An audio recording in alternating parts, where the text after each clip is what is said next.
Hello, everyone. I'm Peter Freer. I am the founder and CEO of Play Attention. And because it is so exciting, so important as we age, we have actually started a new division in Play Attention called Silver Minds.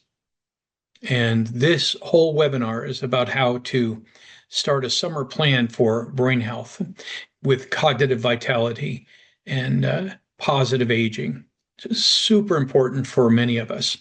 As a matter of fact, the whole population on the planet by about 2050 or 52, majority of the planet will be over the age of 60 by that date. So we are all moving there, traveling this road together. So before we begin, I really want to invite you to take just a breath and settle in. I want you to be present in the moment. Give yourself permission to be here for your brain, your future, and your well-being. These are all vital for you to learn the most you can today and to understand the most about yourself and what you need to do to remain cognitively vital.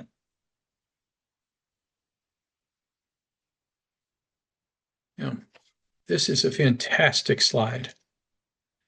The best time to plant a tree was 10 years ago. The second best time is today. Right? So why is this statement of wisdom so important? Right? Because many people come, when we talk to them about Silver Minds, they come to us with regret. They'll say things to us like, I wish I'd started sooner. I wish I had paid attention to this before. I wish I had known what helped. So today's webinar is not about regret. Today's webinar is about action. The best time to begin protecting your brain may have been 10 years ago. But that's a moot point, isn't it? It makes no difference now. Here we are. So now the best time to make a plan about your brain health is today. The best time to plant a tree was 10 years ago. Second best, today. The best time to begin protecting your brain may have been 10 years ago, but the reality is here today. The best time is today. I hope that sinks in. Now, one of the things I really want you to do, and I'm going to encourage you as we walk through the webinar today, is I really want you to participate. I want you to know at the end of the webinar today that you've been heard. And I'm going to give you a chance to be heard. So don't be shy. No one's going to know. You're anonymous. I may mention your first name, but no one knows Susie or Dave or Ralph. They'll not know who you are. So be brave, share, participate, because that is one of the ways we stay cognitively vital. Another way that we stay cognitively vital is that we engage and we take action. That's what it's going to be all about today. This is a great slide. We call it cognitive vitality is also cognitive hygiene, right? And it is just like dental hygiene. We didn't, when we were learning how to brush our teeth from mom and dad, they didn't say, just brush your teeth one time and you'll be done forever. Do you notice that? Good hygiene means that we repeat the practice over and over again. If we don't, we lose our teeth for dental hygiene, don't we? And our teeth are vital for us to stay healthy. They're vital for heart health. They're vital to be able to consume the right foods that make us stronger and more vital. So we have to look at brain health the same way. We don't do it once and say, I am done forever. Because that, as you can see, whether it's cognitive hygiene or dental hygiene, it doesn't work. Brain health works this way. It's not a one-time magic supplement that you can take that's going to fix everything. It's not one magic one magic brain game that you can do. It's not just taking one walk. It's not just one social event. What it is a pattern of care. That's what we want to explore today.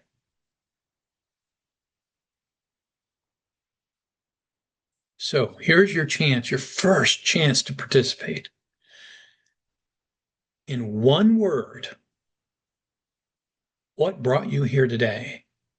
Maybe it was memory, maybe it was focus or prevention, ADHD, confidence, concern. Maybe it's concern for a parent, a spouse, or a friend, right? Put that one word in the chat. Keep them coming. I'll read them, right? Curiosity, interest, aging, memory. Good. Keep them coming. There's so many people here. I won't be able to get them all. There are hundreds of people here today, but I will get many of them if there are any that are really different coming into memory, clients, memory improvement, regret, prevention, concern. Wow. Okay. You notice that there is a thread here? Do you notice something? We may have used different words, but most of us are here for the same thing, because of the same thing, right? We want our brains to stay active. We want to stay connected. We want to stay useful and engaged. That is what describes cognitive vitality. Active brains, connected brains, useful and engaged. That pretty well describes it, right? Martha says, I'm concerned for both me and my daughter. And I can totally understand that. We're now living longer lives, and we see our children coming up, and we know that there is a problem, right behind us that we need to be concerned about as well. So what we mean by cognitive vitality is that it includes these elements in here, but it's not saying that cognitive vitality is having a flawless memory. There's no such thing as flawless memory. What we are talking about, a certain set of brain skills that help us live well, right?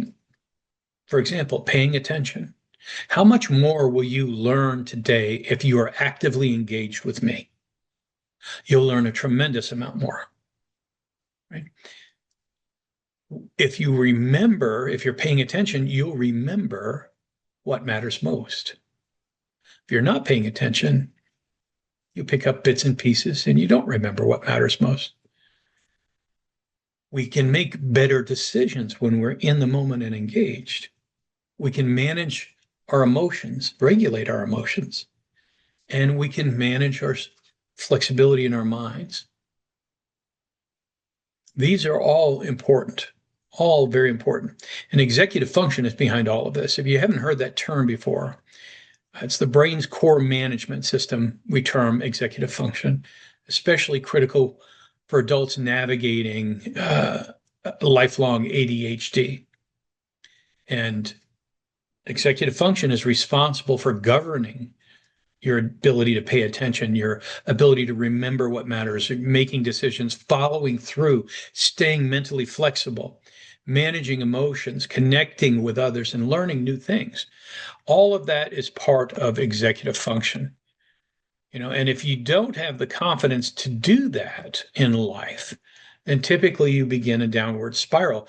And many of you here may have already done that. You may have isolated yourself.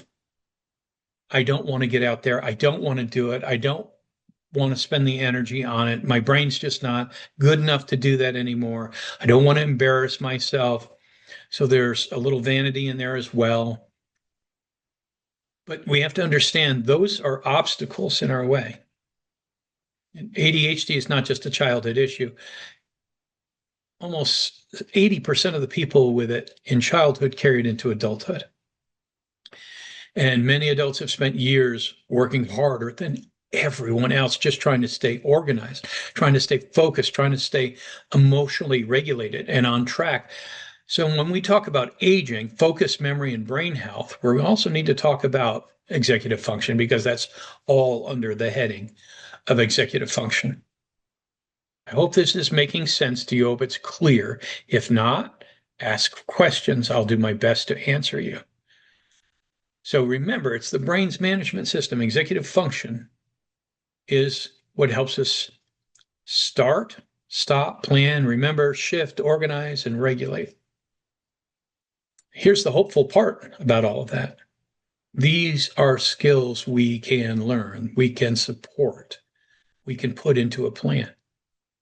So our brains are not just this lump of rock that are never going to change. The incredible thing about our brain is that it has the great capacity to make change at any age.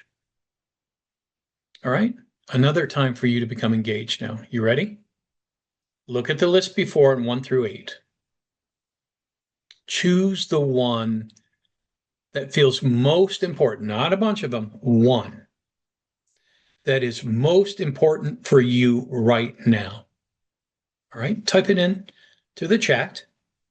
Choose the one that is most important for you right now. I'll read these as well, as many as I can, but you'll see a thread, I think, here as well. All right.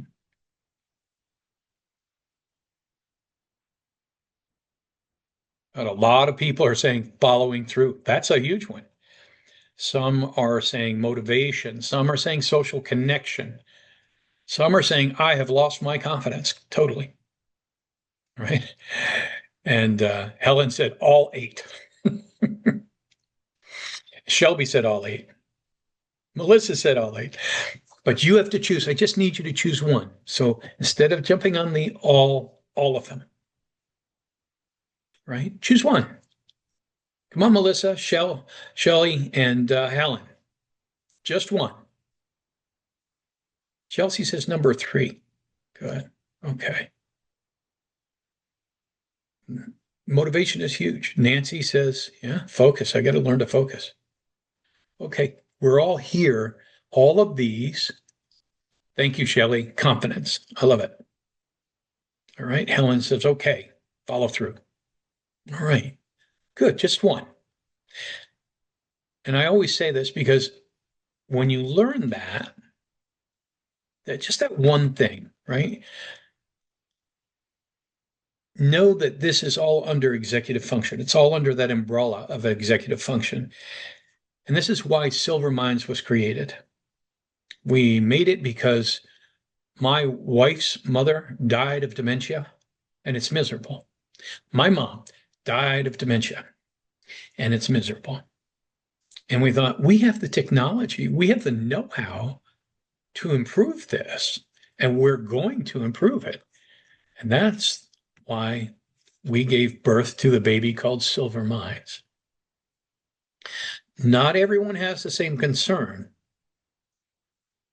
because an aging brain needs support from more than just one direction, more than just focus or more than just memory, more than just decreasing my stress. We may not all have the same one, but the fact is we do have one that's primary. And if we know that one, then we can start a plan. We can step into positive aging, right? Because often we wait too long to start an action plan. I'll give you an example. And these stats are pretty astounding. How many people here, and my mom was one, and my wife's mom was one of these, we had to go into combat. We had to put on boxing gloves when we started talking about hearing aids. And they just wanted no part of it. They could not hear the TV when I went into my mom's house, and when I went into my wife's mom's house was so loud I could barely stand being in the same room. But they would not wear hearing aids until we finally did battle with them. And it was tough love, but we got them to wear them. Now, what's important to realize about that? Does anyone here know what the amount of time the average person will wait before they will get a hearing aid?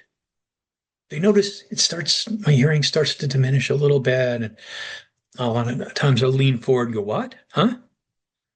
Or after a while, the other person just stops looking at you and stops. They just walk away. And it's our own family when we're having a conversation. Have you noticed it yet? They turn around and just walk away from you. They just get frustrated and you don't hear anything. And then finally, every time somebody's saying something, you just go, mm-hmm, mm-hmm. All right. So if you realize that the average amount of time, I want everybody to kind of know this, the average amount of time that a person will wait to learn, Jackie has it. It's 10 years. It's the average time somebody will wait is 10 years. Now that's crazy, but we do it because it's only a little bit bad at first, and then it gets so bad that we don't even notice it, and our family gets discouraged with us, our friends are discouraged, and then we isolate ourselves, and that's another problem. All right. So we often wait too long for a plan of action to take care of cognitive vitality and cognitive health. Many people wait until they're scared. If I wait until I forget, and that elicits fear, because I don't want to know if I can't do it and I feel like I'm going to fail. I just keep waiting. I enact nothing. They wait until they notice forgetfulness. How many people here, can you raise your hand if you've noticed that? And that's one of the reasons you're here. You start noticing now forgetfulness. Yeah. Keep them coming. Nobody will know except for me. Yeah. That's a lot of us here. That's over half of us here. They wait until they get a diagnosis many years later. They wait until they're overwhelmed. Anybody here doing that? You overwhelmed? You've waited so long, you now feel overwhelmed? I want you to know you're being heard. That's the whole purpose of this webinar. But cognitive hygiene, cognitive vitality means we don't wait for a crisis to begin to care for our brains now, right? We don't wait for a crisis to begin to care for the brain. Remember the woman I put up with no teeth? You don't wait for a crisis to begin care. Begin your care now. The best time to plant a tree, if you haven't planted one 10 years ago, is right now. Begin an action plan. Start shifting. All right. The CDC, Centers for Disease Control, reports about 1 in 10 adults, that's 1 out of every 10 adults, age 45 and older, report worsening memory loss or cognitive decline. And these are also fears that are built into a lot of us. I don't want to go into cognitive decline. I'm afraid of going into cognitive decline. That does not mean you will develop dementia, but it does tell us that the brain health concerns are common in everyone and they deserve our attention. AARP, the people that come and send you flyer after flyer to join them, American Association of Retired People, also shows in a survey that adults are thinking about this. In a 2025 survey, 44% of the respondents actually said that were age 40 and older reported at least somewhat worried about cognitive decline and mental sharpness.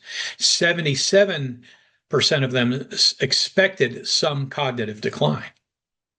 77% expected some cognitive decline. But does worry protect the brain? And that's a real question I'm asking you right now. Does worry actually protect the brain? What's the answer to that? Yes or no? The answer is no. Efren, great. Jackie, great. Deborah, great. Yes. Leanne, worry kills the brain, says Leanne. She's very correct. Worry wears the brain down, right? Patrice says, no, it does not care for the brain. When you worry, it does not help the brain. It doesn't protect the brain. Well, listen, no. Yeah, absolutely. So Helen said, how can I use this for my own benefit? And I'm going to talk to you about that because that's the salient question. How do I learn to enough so that I can use this for my own benefit? All right. Well, instead of using fear that we now know does nothing to help a brain, we start an action plan. Practice a daily cognitive hygiene protocol. I'm going to talk more about this. So it's not just going to stop here and say, okay, we got it. We're done. I'll explain it more. But I want to give you enough so that you're following. And when you're following, you understand more. And when you understand more, guess what declines? Fear declines at that point. Right? I don't wait till I forget. I practice daily cognitive hygiene. I am overwhelmed by statistics. Well, I focus on a structured plan so that I have a way to improve. I just hope my brain stays strong. Well, hoping is not going to help. If you want to proactively engage in a plan to give your brain what it needs, absolutely, that's what you can do. So we're going to shift from negative aging into positive aging. How do I do these things? Peter's talking about all of this right now. Well, how do we do it? Well, that's the question. That's the salient question. And I'm going to talk about it because there are known solutions to this that are all in silver mines, but have been done in studies that prove that they work. So this is super important. Remember, we're reframing from a frightened, worried, troubled brain into how do I age positively, right? And you can't just pretend everything is fine. How many people here? Raise your hand. All right, I'll just fake it till I make it. Be honest. I won't even mention your name. I'll just fake it till I make it. That is the direction the path you've chosen. I won't mention who you are, but go ahead and raise your hand. That's a lot of us, right? But that does not, pretending that everything is fine is not helping. I mean, you have to say to yourself, my brain is worth caring for.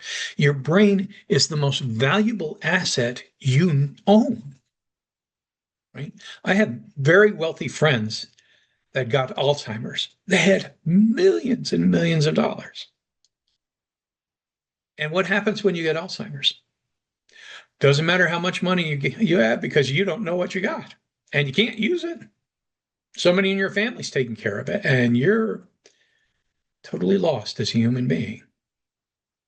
So you have to come to the understanding right now, my brain is worth caring for. My future is worth planning for. You with me? This is a great slide to understand it. I can take action without living in fear. I can build habits, cognitive hygiene, cognitive vitality. I can build these habits that support my brain, my mood, and my daily life. This is important. So we want to reframe the way that we exist in the world today. So the shift we want is to move away from fear and take action. In other words, have an action plan. We want to move from isolation to connection. Right? I can't begin to tell you how important that is. And I have a slide on that upcoming. And we'll talk about that just because a lot of us do isolate ourselves. Did I already take that? Did I ask how many people here have isolated yourself? You've begun the isolation process. How many people here? Hands up. I'm patient. I will not tell if it's you or I will not mention your name.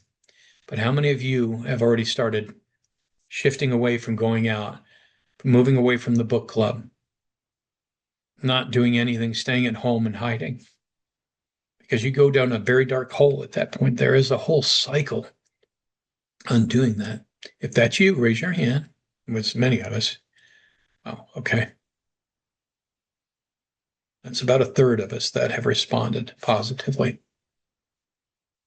All right. We have to move from random tips or one-time strategies where I'll take this supplement and it's just going to fix everything. And we have to have a structured plan. I got to stop just hoping my brain stays strong and then isolating myself. And I need to give my brain ways, to stay strong. I'm giving my brain what it needs. That's the positive side. So we shift. That's the shift we want. I hope my brain stays strong, but instead of hoping, I'm going to speak positively. I'm going to give my brain what it needs. Now, then the question becomes, all right, Peter, you said it over and over. What is it I need? Well, one of the things that we want to do right now is I'm asking you to shift your perception, is to understand what kind of difference it can make when you shift your perception from that of being isolated and afraid and anxious. This is an incredible statistic, I think, from World Health Organization. People with a positive perception of aging live on average 7.5 years, almost 8 years longer than those who view it negatively. How powerful is that to understand that? I do understand it. I thoroughly understand that. I am so far into understanding this that I actually shift my perception the same.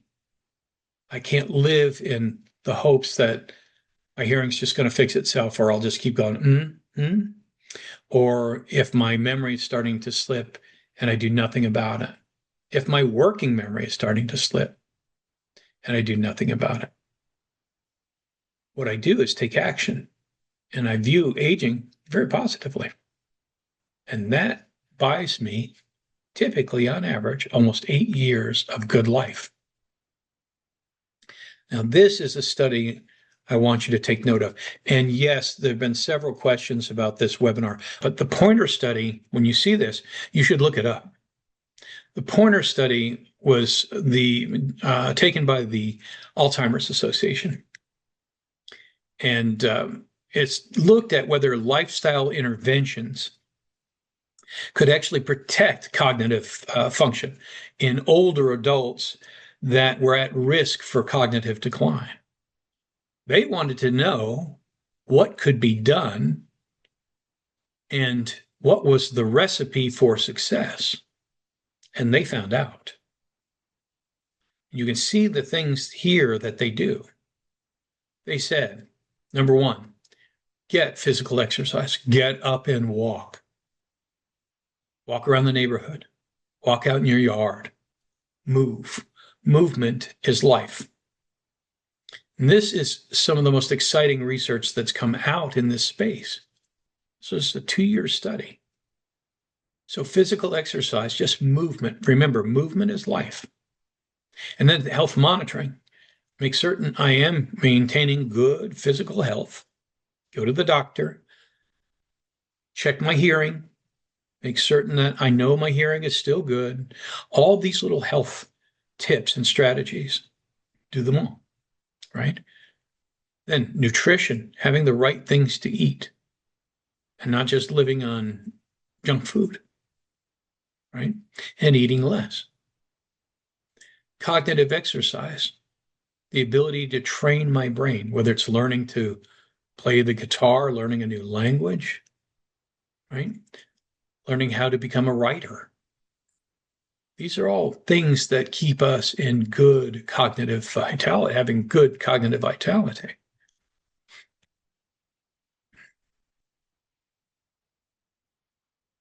So here's what it said in a nearly 2-year study showing lifestyle programs, how they improve cognition.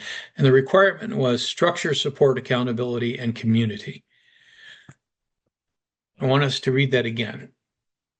They said that with structure, support, accountability, and community, we can make significant change. People don't make a lot of change when they are isolated. They make it because they have a relationship with people, not an AI chatbot, but with another human being. And that's when real change takes place. I'll give you a really good example of that. I use this a lot. When I was in eighth grade, many, many years ago, I hated history. I thought history was nap time. And then I met Mr. Keir. I was raised in a little town in New York called Millbrook. And Mr. Keir was at our high school. And in eighth grade, I got Mr. Keir. And Mr. Keir loved history. And at the end of my course with Mr. Keir, I loved history. And I love it to this day. When you are making connections with other people, it's contagious. And it spreads. The happiness spreads. The love of something else, the passion for something else is contagious. When we're by ourselves, that's not happening. So I just want to tell you how important having the structure is, but also the support and the community are incredibly important. And because with a community, and that's what you're in when you're in Silver Mines, you're in a community, whether we meet online or whether we meet at our offices here in North Carolina, you're part of a small community. We try to keep the classes small, 10 or less. And that way, everybody knows each other's name. It's like the old Cheers. Remember Cheers, where everybody knows your name? It's a very famous television show with Ted Danson. Everybody knows your name. And then you're accountable. You can't hide.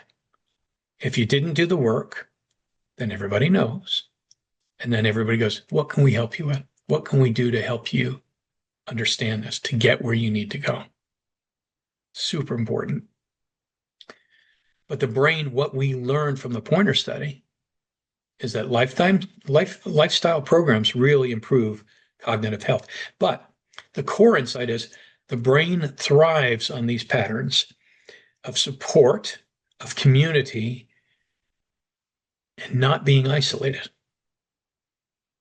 Super, super important to understand, because this is helpful information, because the more you understand about what you're doing now, the more you understand about what should be done and what the action plan must be, helps you decide and make a direction on what to do next. And of course, we're going to tell you what we do and how we use all of these things that the Pointer study said that we need to do to help people. So the message, again, that I want you to hear today, the brain does not thrive on one healthy habit alone. Okay, I ate my prunes this morning. I'm going to be great. One healthy habit does not make your life. It helps a little bit, but the brain thrives on a pattern of support and community.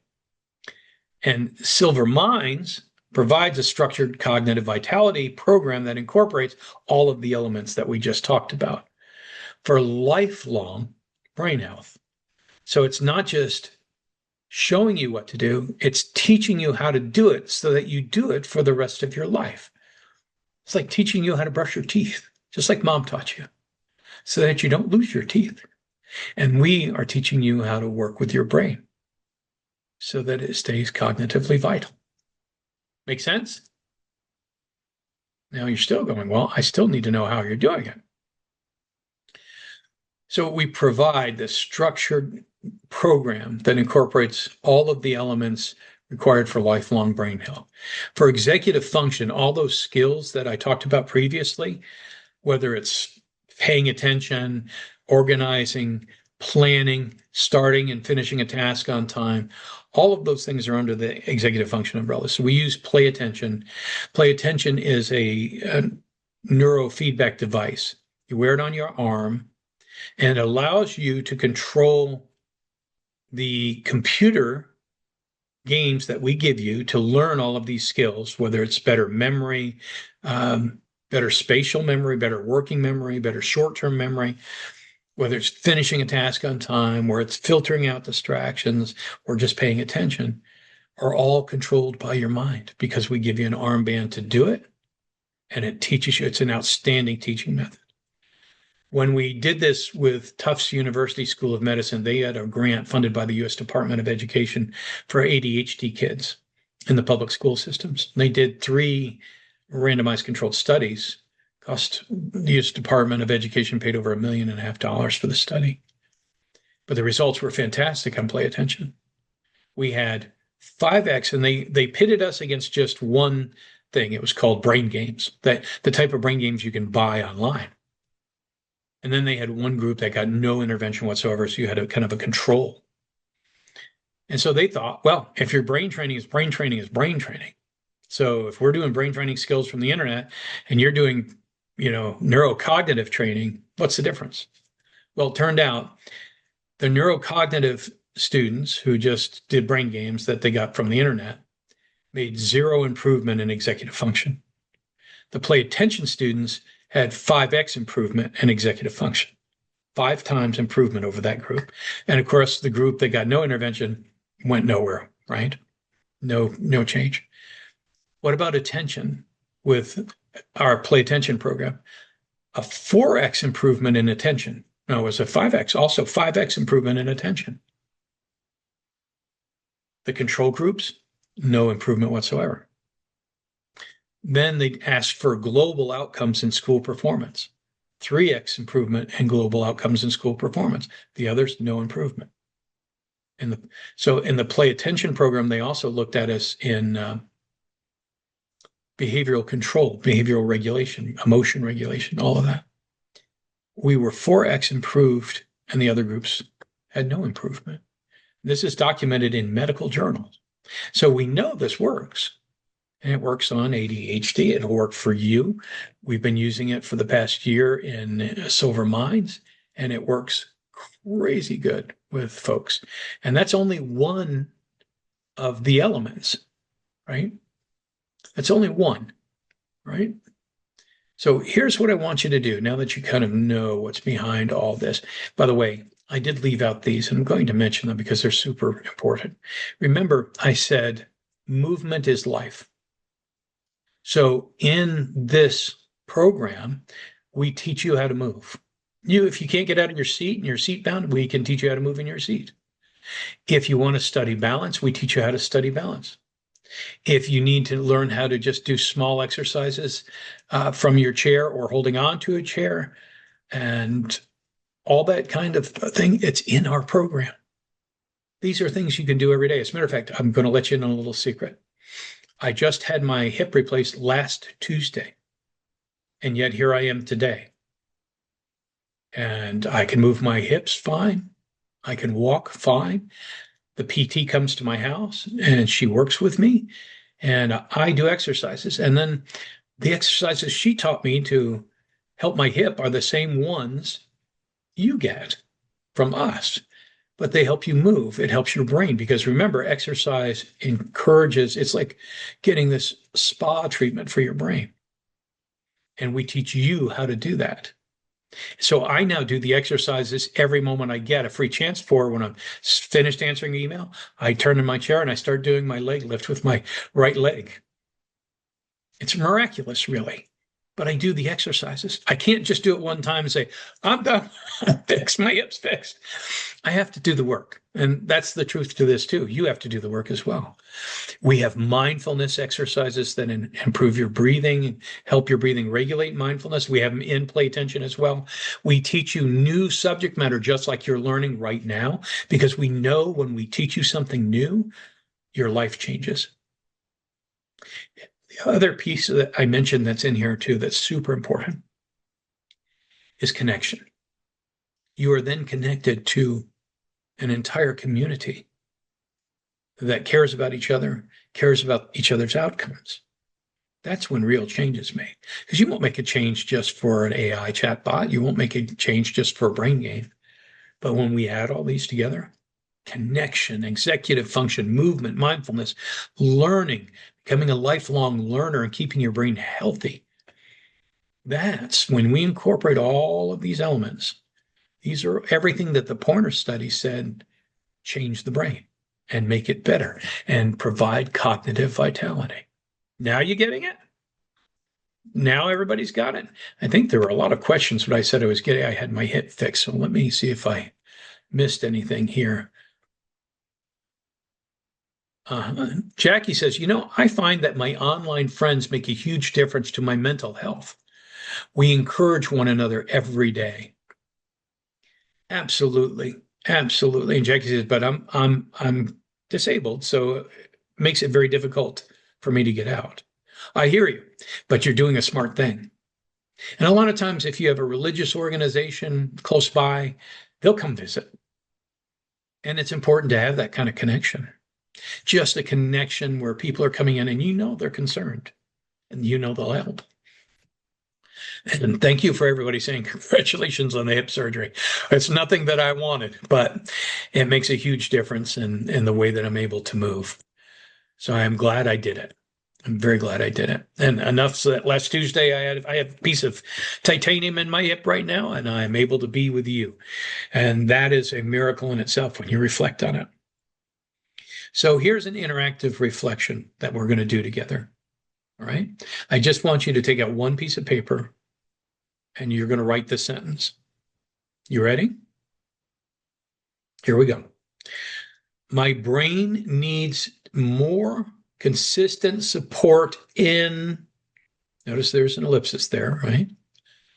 There's an ellipse. You want to make certain, then you fill that in. Finish the sentence. My brain needs more consistent support in, and it might be support in movement. It might be more social support in community. It might be more support in just paying attention, right? Could be any of those. If you have an original one, type it in. Keep coming. If you don't want me to mention your name, I won't. So no pressure to share. Put one word in the chat that you wrote and then pause, all right, and listen to what everybody else has to say. Yeah, there's a lot of good ones in here. I need social support, Efren said. Leanne, I need movement. Maya said, I need to be able to pay attention. Nancy says, follow through. Jackie said, being positively supported. And they keep going. They just keep going here. But you know what we're talking about. All of these are in the program already. We give them to you. Carol says stress management. Jennifer says follow through. Deborah DeWitt, hey, Jennifer, I think you're my Jennifer that I've worked with before in Silver Mines. And Deborah, executive function. Absolutely. Super important, isn't it? Thank you for sharing. It's super important that you do, because when you do, you not only are sharing, but you're also finding out about the other people around you and how we all have great similarities. And this is why the Pointer study found it was so beneficial. Now, I'm going to actually give you another statistic. I'm going to run over time if I keep doing this, but there is a book about nuns, and I can't remember what the name of it is. If anybody is here from Play Attention Family, if you could type that name of that book in, because I do want you to take a look at it if you're a reader. A group of scientists went to visit a convent of nuns, and they were noticing that the nuns were very aged. You know, they had been around a long time, but they stuck to a very regimented practice of cleaning and praying, cooking, and for each other, and taking care of others, and taking care of the community, and visits from the community, and visits to the community. And when they went to talk to the nuns, they found out something amazing. It is called Aging with Grace. What the nun study teaches us about leading longer, healthier, and more meaningful lives. Aging with Grace. All right. That's the name of it. So it's worth your read. When they went to look at the nuns, they could not find any that were really presenting with cognitive decline. Now, and these were very aged nuns, 80s and 90s. But they weren't presenting with dementia or cognitive decline. And when they went to autopsy them when they finally died, they looked at their brains, and the brains had all the markers for Alzheimer's, markers for dementia, but they didn't present it. The brain will rewire itself. the brain will heal itself. And that's not me talking. That's the National Institutes of Health. That's the World Health Organization. That's the Centers for Disease Control talking. So these 5 pillars are absolutely critical for us to do. We know this. Here's this Campbell soup recipe for you right here. I put it up for you right in front of you, right? Campbell soup. Open lid. Empty contents into pot. Fill can with water. Empty water into pot. Heat and serve. And this is your Campbell soup recipe. Now, it takes a bit to do this, right? Because just giving you this webinar took hours of work to put all of this together in a sensible way. So when we do lessons with you week after week and we teach you how to train your brain and that kind of thing, it takes work on both sides, your side and our side. So it means asking yourself, what am I doing right now to support my brain? Am I practicing executive function? Am I practicing movement? Am I just doing it every once in a while? Or am I only doing it when I'm really scared? And I think about it and I get scared and I go, I got to do something. Do I do it only when I feel motivated to do it? Or do I do it regularly? That's the other thing that we provide. These are regularly scheduled programs. We'll expect you to tune in. The whole community will expect you to be there. Now, you may be sick one day. That's not a problem. But there is accountability involved in all of this. That's huge. And this is the Campbell soup recipe just given to you. Now, have you ever walked into a room? This is another time you can interact with me. You ever walked into a room and then forgotten why the heck you're here? Do you ever open up the refrigerator door for some reason and go, what was I looking for? What? Come on, be honest. I won't mention any names.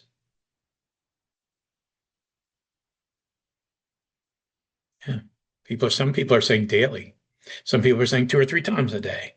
Yes, absolutely. Some people say, yeah, this is me. That's me. Absolutely. Yeah. So what if we were training our brains so that we could overcome this, right? Executive function training absolutely helps us pay better attention, to be in the moment, to use working memory. That's like the sticky notepad that's in our brain.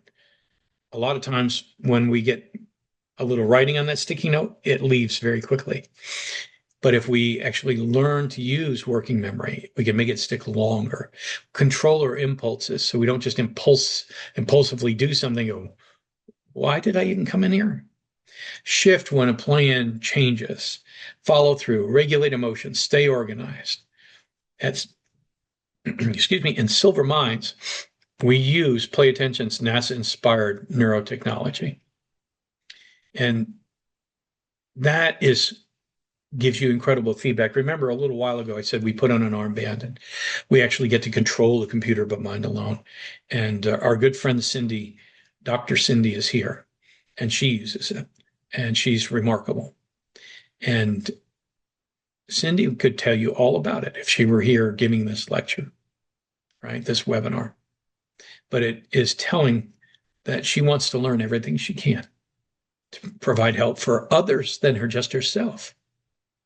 So we make things like things abstract, like attention is very abstract. I can say, I need you to pay attention. And you may have done that with your child over and over. Hey, please, just pay attention, please.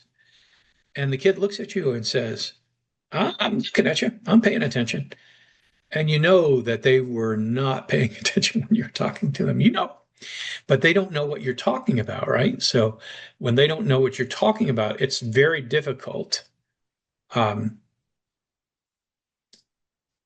It's very, very important to know that it's an abstract concept. How do we make it concrete and controllable? Well, that's Play Attention's training. Allows you to see your attention on the screen because you're moving things on the screen by your attention alone.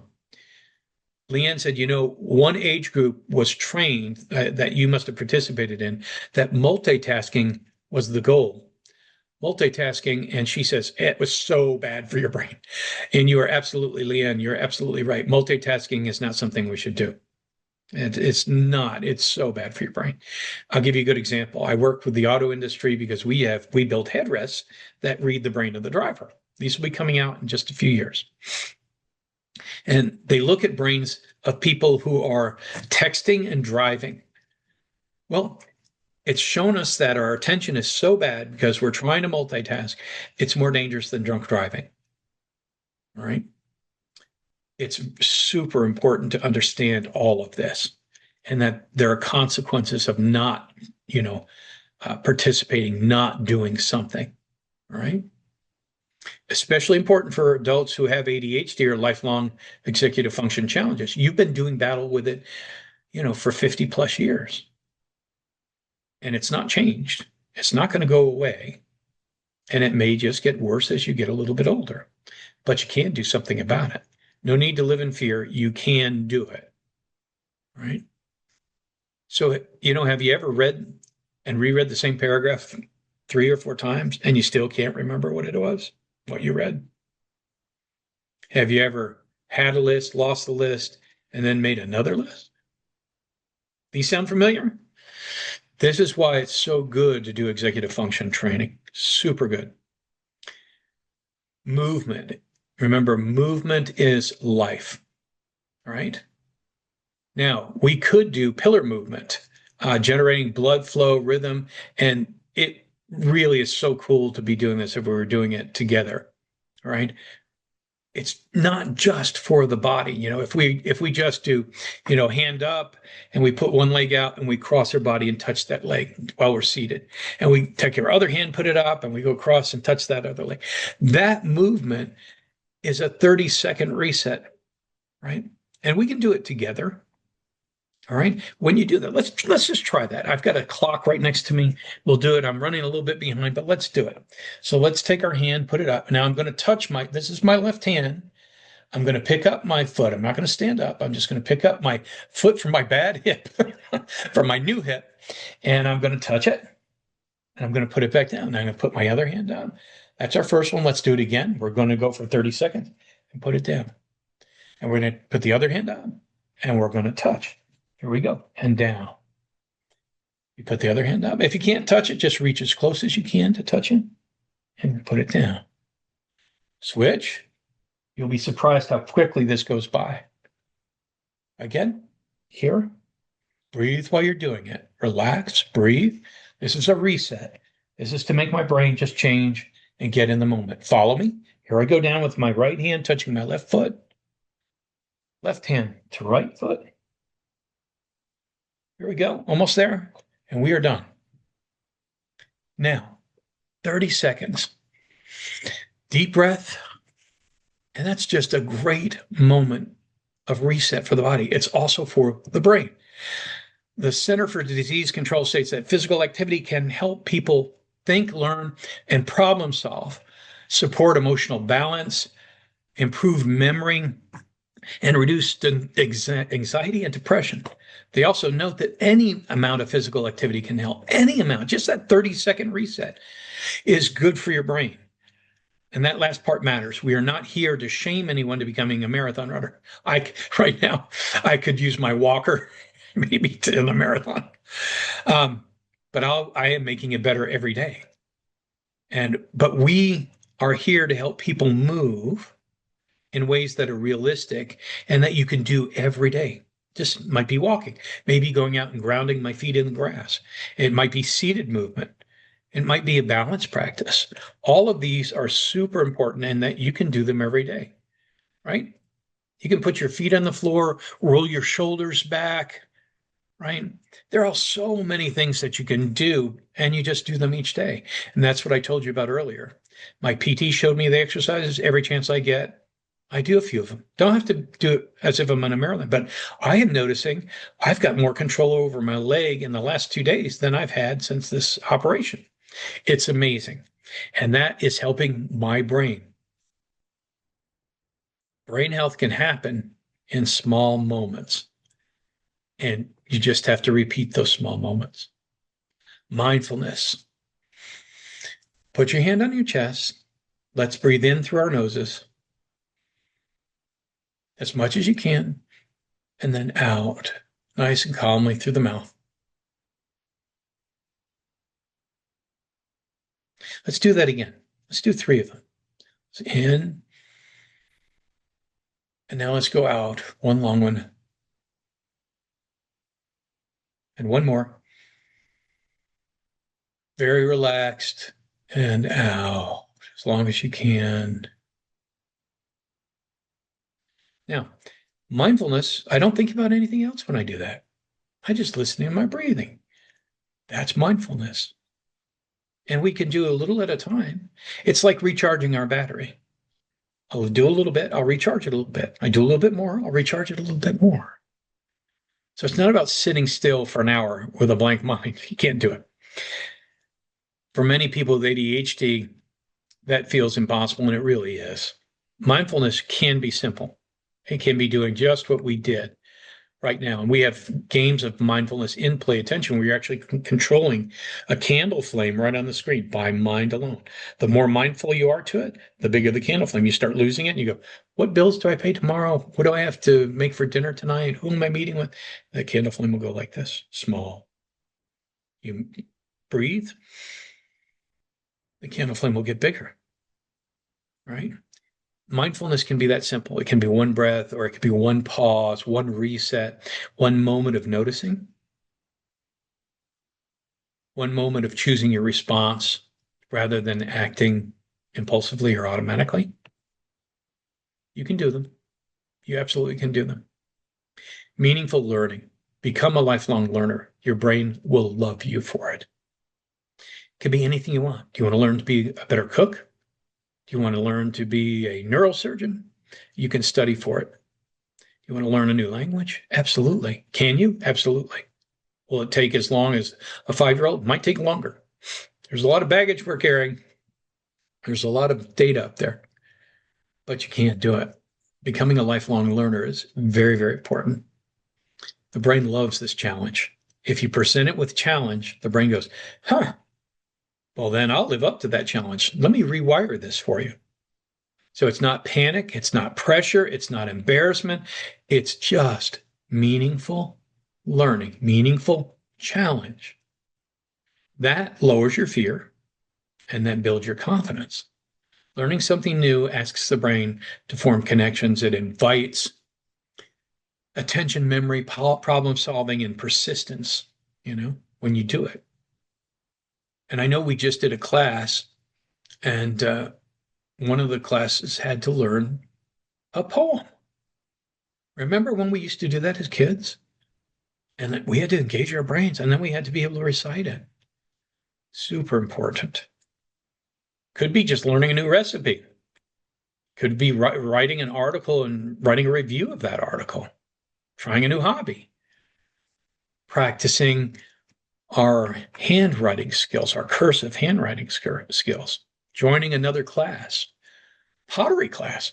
In Silver Minds, we bring in weekly topics on cognitive health and positive aging because we want people to understand the brain and practice using those techniques. Remember, knowledge lowers fear, practice builds confidence. That's what we're talking about. That is one thing that we need to walk away with when we do this, all right? In the chat, remember just a while ago in the chat, I said, hey, name one thing you have learned that you would want to change. Remember that? You mentioned one thing. I want to change my motivation. I want to change my focus and learn how to focus, that kind of thing. Well, right now, here you go. Name one thing you have learned recently, maybe today. One thing you've learned today that you'd like to expand on. Right? And you could say it's a new recipe, it's a new app, a new word, maybe a new song, a new exercise. What is one thing? Type it in chat.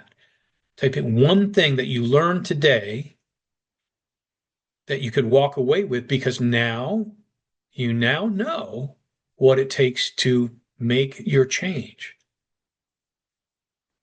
Yeah. Dr. Cindy said, benefits of handwriting for brain health. Definitely. It's huge. We don't do it anymore. We just type, right? Or we scribble. But cursive writing is engaging the brain, and it's an art. Martha said, I learned movement is life. Excellent. Efren, I want to practice a Tai Chi walking technique that I learned today. Beautiful. These are so simple. And if you repeat them, you're making changes. You're making brain changes.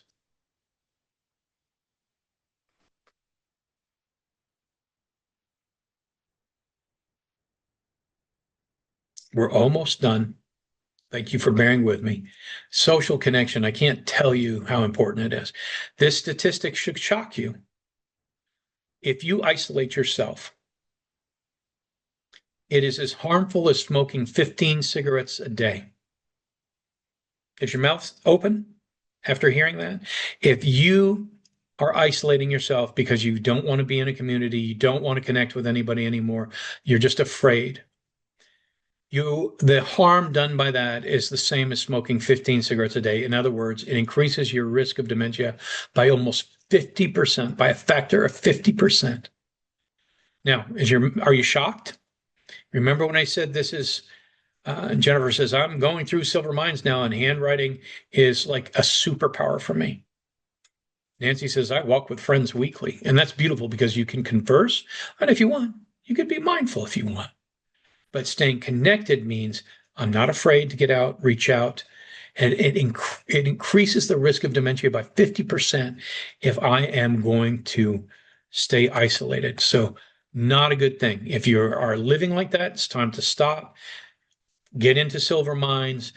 The Silver Mines website is, several people have now asked, mysilvermines.com. mysilvermines.com is the website you want to hit. All right. So we are actually beginning the summer session that begins July 7th. So if you want to sign up, now is the time to do it. Now, here's what we will be doing, everything we talked about.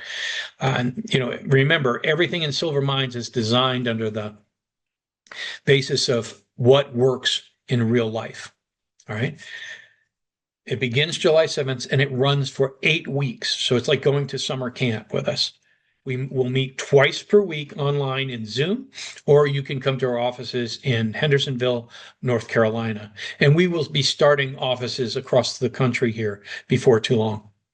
We'll meet twice per week, 2 sessions per week at the same time, each day that we do meet. And it includes a combination of executive function training, brain health education, mindfulness tools, learning movement, light movement right there in your chair or next to your chair, social connection in the community, and practical activities you can use in real life. We also include with that National Institutes of Health cognitive assessments and emotion ratings so we can begin with a better understanding of where you are on this journey right now. Right? Each participant starting point is different. So if we take the assessments as well, it tells us, right? So remember, thank you, Jackie.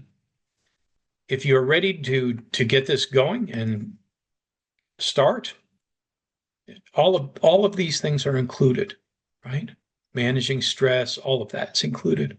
So here's what my gentle encouragement for today.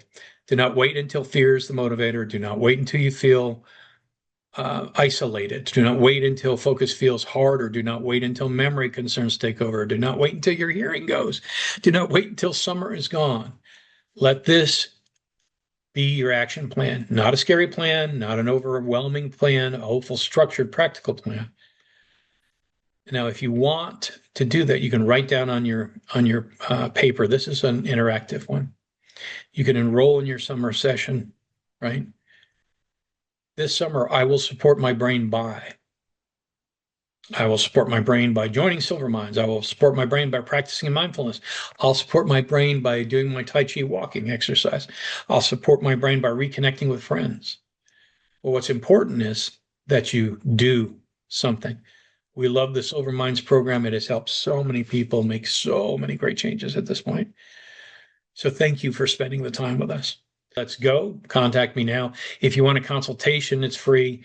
And just to talk to somebody to see if this is a fit for you, then make certain that you type that in, that you're ready now, and someone will contact you. And Dr. Cindy said sessions are 1 to 1.5 hours, 2 times a week. So you're not just staying for a short time, you're staying for a session that's going to teach you a lot.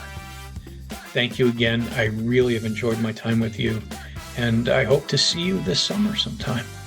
All right, everyone, take care. It's been a pleasure, and we hope to see you soon.